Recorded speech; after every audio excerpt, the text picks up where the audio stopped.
y a trois types de signes d'infidélité à connaître, d'accord? Ça va pouvoir t'aider en tout cas à ouvrir les yeux, OK? Et à mettre le mot, en tout cas à enlever les doutes. Ça va? OK. Alors, la première chose, c'est distance affective, OK? Soudain. Donc, si tu remarques, non, soudainement, il y a cette distance qui s'installe entre vous, eh bien, il faut te dire que non, bon, alors c'est pas dès la première signe, dès le premier signe, tu commences déjà à paniquer. Non, non, non, non. Donc, écouter la vidéo jusqu'à la fin et puis pouvoir faire la conclusion après. Donc, distance affective soudaine, moins d'attention de la part de votre partenaire, euh, de tendresse ou encore d'intérêt porté vers toi. Donc, voilà, ça. Ou alors, ben, quand toi, tu vas envers lui, eh bien, ben, la personne n'est pas disponible, non, ben, voilà, il refuse des choses comme ça. Et ça montre aussi. D'accord? Voilà. Donc, la deuxième chose, l'instabilité émotionnelle. D'accord? Permettez-moi de parler moins doucement parce que la gorge me fait mal. Alors, voilà. Donc, l'instabilité émotionnelle, il y a l'agencement rapide, l'irritabilité sans raison évidente. Donc, euh, là, on va plus se dire que non, bah, dès que tu dis quelque chose, eh bien, la personne est déjà, voilà, il est déjà irrité ou elle est déjà irritée. Donc, il n'y a plus euh, cette fluidité dans la communication. Donc, voilà, il se fâche rapidement. OK? Et la troisième chose, ben, voilà, la culpabilité apparente, hein, OK, la culpabilité. Donc, il va avoir cette attitude de coupable, inexplicable, ou alors il va pouvoir t'offrir des cadeaux. OK? La personne qui n'a pas l'habitude de t'offrir des cadeaux, et, il va pouvoir te ramener un cadeau, il va t'offrir un cadeau.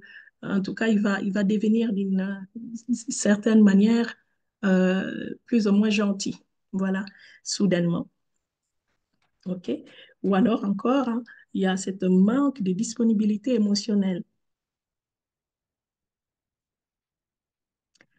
Alors ici, ben, c'est cette difficulté à partager ses sentiments ou à s'investir pleinement, en tout cas, dans la relation. Il ne va pas investir dans la conversation profonde. Par exemple, il ne va pas pouvoir vouloir discuter des projets futurs avec toi. Il va refuser. Si tu lui parles, par exemple, si vous n'êtes pas encore marié et que vous vivez en concubinage et tout, si tu lui parles des mariages, ah non, il va dire, c'est pas le moment. C'est pas le moment. Pourquoi est-ce que tu es pressé? Pourquoi est-ce que tu veux toujours qu'on t'épouse, etc., etc.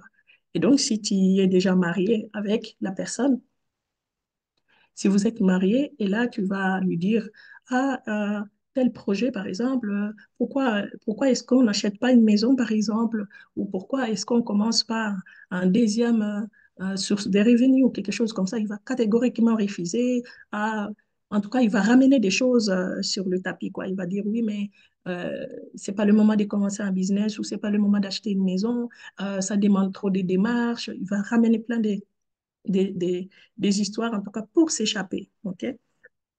Il ne va pas vouloir. Il ne va pas vouloir s'engager à autre chose parce que ses idées, ses pensées, ils sont ailleurs. D'accord? Voilà. Alors, les signes comportementaux, eh bien là, on va pouvoir remarquer le changement radical d'emploi du temps, OK? Quelqu'un qui n'était jamais, par exemple, en retard après son boulot, il va commencer à être en retard ou il va peut-être téléphoner. Quelqu'un qui n'a jamais eu des heures supplémentaires dans son contrat de travail, il va commencer à dire que des gens, oui, mon patron m'a demandé de rester au boulot, de faire des heures supplémentaires. Or que c'est pas vrai. C'est pour s'échapper, pour pouvoir aller à son rendez-vous euh, avec sa maîtresse ou euh, vice-versa, quoi. voilà, des retards réguliers ou alors en tout cas des dépenses aussi. Ça peut être aussi financière. D'accord? Il va aller commencer à vider votre compte épargne. Si vous avez un compte en commun, il va commencer à vider. Dès que son salaire passe, il va peut-être pouvoir contribuer à un, deux trucs, des charges à la maison et puis tout le reste de son revenu, ben, tu ne le vois pas. Dès que tu poses la question, il va pouvoir dire oui, ah, j'ai eu des soucis. Il va commencer à mentir. Ah, un membre de ma famille a eu tel souci, j'ai dû envoyer, blablabla, blablabla. OK? Ou alors, il va avoir, en tout cas, ce qu'on appelle aussi, hein, il va pouvoir s'associer, en tout cas, excessivement de son apparence physique. OK? Quelqu'un qui n'avait peut-être pas l'habitude de s'habiller en costume, tu vas le voir que, voilà, il va commencer à mettre le costume, il va commencer à faire plus attention à lui, oser faire des coupes, des cheveux qui refusaient avant. Enfin, voilà, il va commencer à s'habiller, faire attention à son physique, quoi, son apparence physique. Ça aussi, c'est un signe. D'accord? Alors, voilà. Il y a aussi des comportements, en tout cas, des habitudes hein, nouvelles, hein, en tout cas, soudainement, euh, qui va entamer. Il va aussi faire des secrets accrus. Euh, il va devenir cachotier, tu vois. Il va devenir cachotier. Et là, il va pouvoir faire quoi? Eh bien, protéger par exemple son téléphone excessivement, d'accord? Il va être là à table, il laisse jamais son téléphone sans surveillance. Dès que le téléphone, il y a une notification qui arrive ou en tout cas un, un appel qui rentre, alors là, c'est panique totale. Il est en panique, excusez-moi. Dès que l'appel rentre devant toi, ben voilà, il panique. OK? Toujours poser son GSM écran vers le bas. Comme ça, dès que l'appel rentre ou un message qui rentre, ben, tu ne peux pas faire comme ça pour voir. D'accord? Parce que le téléphone est sous l'écran est vers en bas, donc tu ne peux pas voir. C'est que lui qui peut faire comme ça. D'accord? Voilà. Ah, c'est pas de la paranoïa, les amis. C'est pas de la paranoïa, mais c'est vraiment les choses qui se passent dans le foyer. D'accord? OK. Voilà. Et là, par exemple, ça peut être aussi la personne qui se connecte très souvent sur les réseaux sociaux, il n'a rien à faire. C'est pas que non parce qu'elle vend des choses ou en tout cas son job lui demande d'aller souvent dans les réseaux, mais parce que il veut discuter sans cesse avec sa maîtresse ou en tout cas son voilà avec sa maîtresse. OK? Et dès que tu sens que non, il y a l'appel qui rentre, ou il va aller se cacher dans les toilettes, dans la salle de bain, dans une autre pièce, il va pas répondre là où vous êtes. OK, avant, ben, il allait pas se cacher. Dès que l'appel rentre ou un SMS rentre, il te disait même, tiens, écoute, s'il te plaît, regarde un peu qui m'appelle, regarde un peu qui vient m'envoyer un message. OK? Mais maintenant, ce n'est plus ça. Donc, il ne veut plus que tu touches son téléphone. Il ne veut plus que tu réponds aux appels. Il ne veut plus du tout que tu t'approches de son GSM. Dès que tu lui demandes, ah, est-ce que je peux prendre ton téléphone? Ah, non, non, non, non, non, non, pourquoi faire? Donc, c'est des questionnements, quoi. Il se braque. Et ça peut être aussi, en tout cas, une modification soudaine des mots de passe. Donc, il change régulièrement ses mots de passe, OK? Pour, au cas où, en tout cas, au cas où que tu connaissais l'ancien ou tu as su découvrir l'ancien, et régulièrement, il va pouvoir les changer, OK?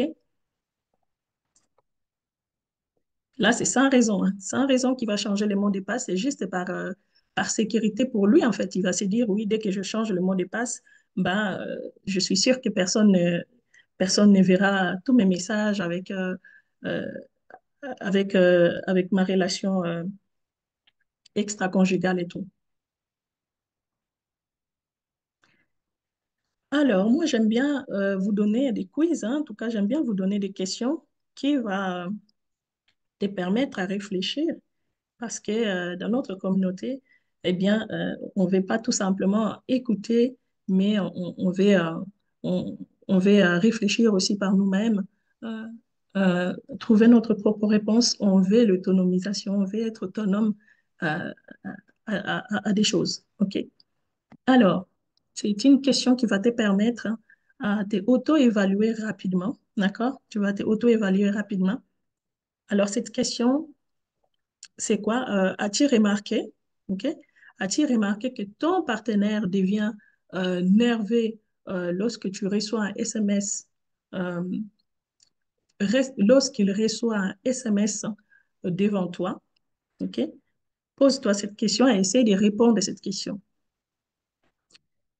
As-tu remarqué que ton partenaire devient nerveux lorsque, lorsqu'il reçoit un message devant toi? Voilà, donc essaie de répondre à ça. Écris sur une feuille ou sur un carnet la réponse euh, de tous les mouvements, en tout cas, qui se passent, comment il s'est comporté avant et comment il se comporte actuellement, d'accord? Pour mettre la main sur les choses et comparer de tout ce qu'on vient de dire ici, est-ce que ça correspond ou ça ne correspond pas, d'accord? Alors, les erreurs à éviter quand on suspecte une infidélité, eh bien, c'est accuser sans épreuve. Ça, c'est quelque chose à ne pas faire parce que tu vas te ridiculiser. OK? Quand tu n'as pas d'épreuve, n'accuse pas, n'aborde pas le sujet parce que tu vas tout simplement te ridiculiser, il va tout simplement nier. D'accord? Voilà. Il va tout simplement nier, il va pas le dire, il va pas dire que oui, c'est vrai. Il y en a qui peut dire euh, directement, bon, il va peut-être dire oui, voilà, je fais cette erreur, pardonne-moi, etc., etc. Mais la plupart, ils ne disent rien, d'accord? Ils vont tout simplement nier ou en tout cas t'es malmené par rapport à ça.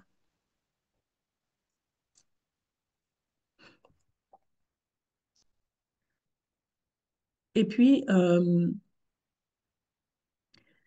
deuxième chose à ne pas faire, c'est tout simplement de ne pas fouiller systématiquement dans les affaires de ton partenaire. OK? Il ne faut pas aller fouiller sur son GSM, sur ses réseaux, sur ses affaires personnelles. Aller fouiller au cas où tu vas trouver des preuves. D'accord? À ne pas faire parce que si tu n'es pas préparé émotionnellement, ça peut être un coup dur pour toi. Et c'est très dangereux parce qu'il y a des personnes qui ont fait des crises cardiaques comme ça.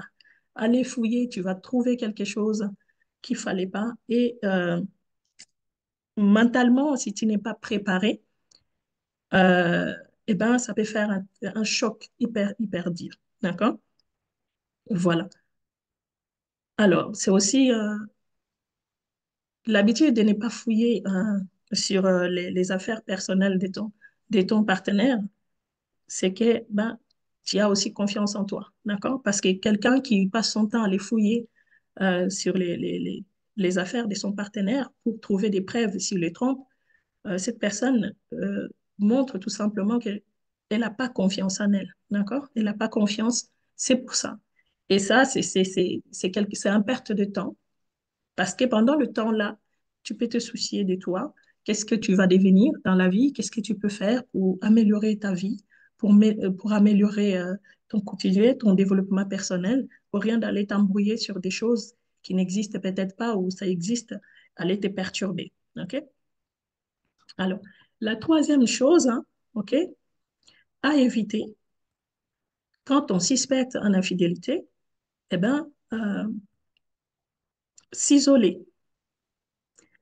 S'isoler, eh bien, c'est quelque chose qui va te maintenir, ça va pas vraiment t'aider, OK? Ou te victimiser, d'accord? Quand tu suspectes, passer ton temps à te plaindre derrière ton partenaire, oui, tu me trompes, je sais parce que je vis ceci ou j'ai entendu ceci et cela. Et puis là, tu passes ton temps à être fâché à la maison. Tu blâmes les enfants, si vous en avez. Tu, tu es là, en tout cas, tu t'isoles, tu es devenu triste, tu te négliges, tu prends plus soin de toi. Ça, c'est à éviter. Quand tu suspectes une infidélité, alors écoute bien ce que je vais te dire, d'accord? Écoute bien, s'il te plaît. Quand tu suspectes une infidélité, La chose à faire, là où tu vas te focaliser, ce n'est pas aller trouver les preuves. Tu te focalises à prendre soin de toi. Tu t'occupes. Passe ton temps à t'occuper.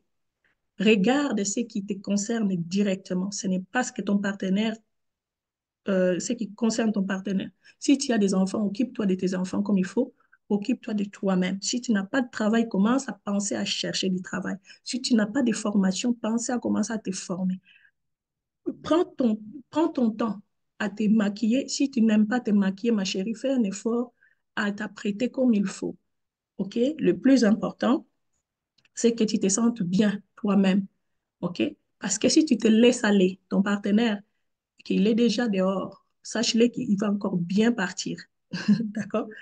Mais si tu ne te fâches pas, tu es là, tu lui demandes pas de compte. Dès que tu lui as déjà demandé, est-ce que tu as une relation dehors avec quelqu'un d'autre que moi? Dès qu'il dit que non, s'il a le courage de dire que oui et qu'il pose ses excuses, tu lui pardonnes, peu importe ce que tu vas décider, passe l'éponge après, passe à autre chose, prends bien soin de toi.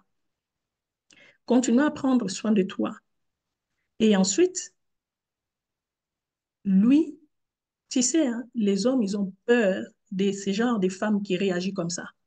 Ce n'est pas à toi de le couper les pieds, mais c'est lui-même qui va se couper les pieds compte tenu à ton comportement, compte tenu de la façon que tu vas te conduire là, du jour, de ce jour que tu lui parles, qu'il avoue ou qu'il n'avoue pas, que toi-même tu es convaincu que non, il est en train de faire ça. Décide seulement de prendre soin de toi. Tu sais, il y a cet adage qui dit que le voleur n'aime pas qu'on le vole. Le voleur n'aime pas qu'on le vole. Voilà, c'est ça. Parce que tant que toi, tu prends soin de toi, tu sors. Quand tu as besoin, tu te prépares là, tu sors, aller faire des courses. Même si tu n'as pas de courses à faire, tu t'apprêtes, va prendre l'air. Tu lui préviens, je pars, je vais prendre l'air. Oh, je sors, tu vas où? Je vais prendre l'air. Maintenant, quand il te regarde et que tu es bien apprêté, tu as confiance en toi. Tu n'es pas en train de lui faire la gueule. Il va avoir peur, il va se dire, mais hé, tu vas sortir là comme ça, habillé comme ça, c'est pour aller voir quoi? Prendre l'air. Ou alors, il va se dire que, ok, je t'accompagne. Ou il va dire, ah non, tu ne vas pas. Mais pourquoi je ne vais pas? D'accord? Mais si tu te laisses là comme ça en train de te plaindre, montrer toute ta tristesse que non, tu es touché de ce qu'il est en train de faire. Ma chérie, hé, c'est mal barré pour toi. Parce que là, il va pas changer. Il va se dire, OK, j'ai raison d'aller voir ailleurs parce que c'est là, regarde, elle se laisse là, comme ça, en train de se plaindre, de faire du bruit là, en train de parler, crier, crier dans mes oreilles, me dire ceci et me dire cela. Mais quand tu ne dis rien, tu as déjà parlé, tu as dit ce que tu as dit au moment où il fallait le dire. Tu passes à autre chose et tu t'occupes, toi. Tu te développes. Voilà, tu te focalises sur ton développement personnel. Et ça, les hommes qui sont, voilà, qui ne sont pas des hommes de valeur, là, qui sont immatures, si je peux dire ça comme ça, ils ont peur de ce genre de femmes-là. Moi, je suis là, je suis disponible. En tout cas, c'est lui qui cherche à, à aller plus loin, hein, qui estime que non, ben voilà, elle a un problème, elle a une blessure et qu'elle a besoin d'être accompagnée, ben, j'offre un appel gratuit de 45 minutes pour, euh, euh, pour analyser ta situation et voir comment est-ce que je peux t'accompagner. Donc, n'hésitez pas, le lien est en bas de cette vidéo pour me contacter. Et voilà, ça me ferait, en tout cas, j'aurai plaisir de pouvoir t'aider et t'accompagner. Alors, pour, euh, pour conclure, en tout cas, je dirais que non, ben, la vérité peut être douloureuse, hein, d'accord?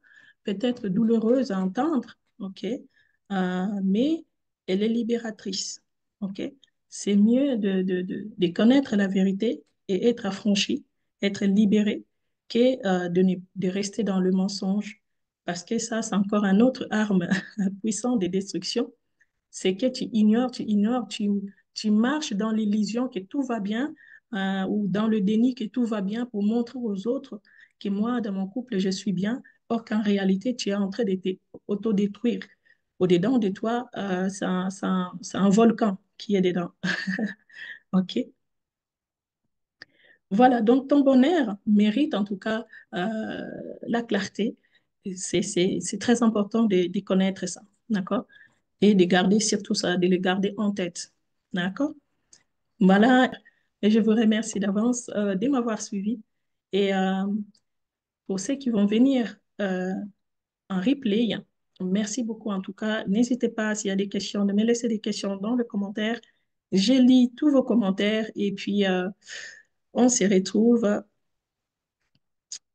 la prochaine vidéo.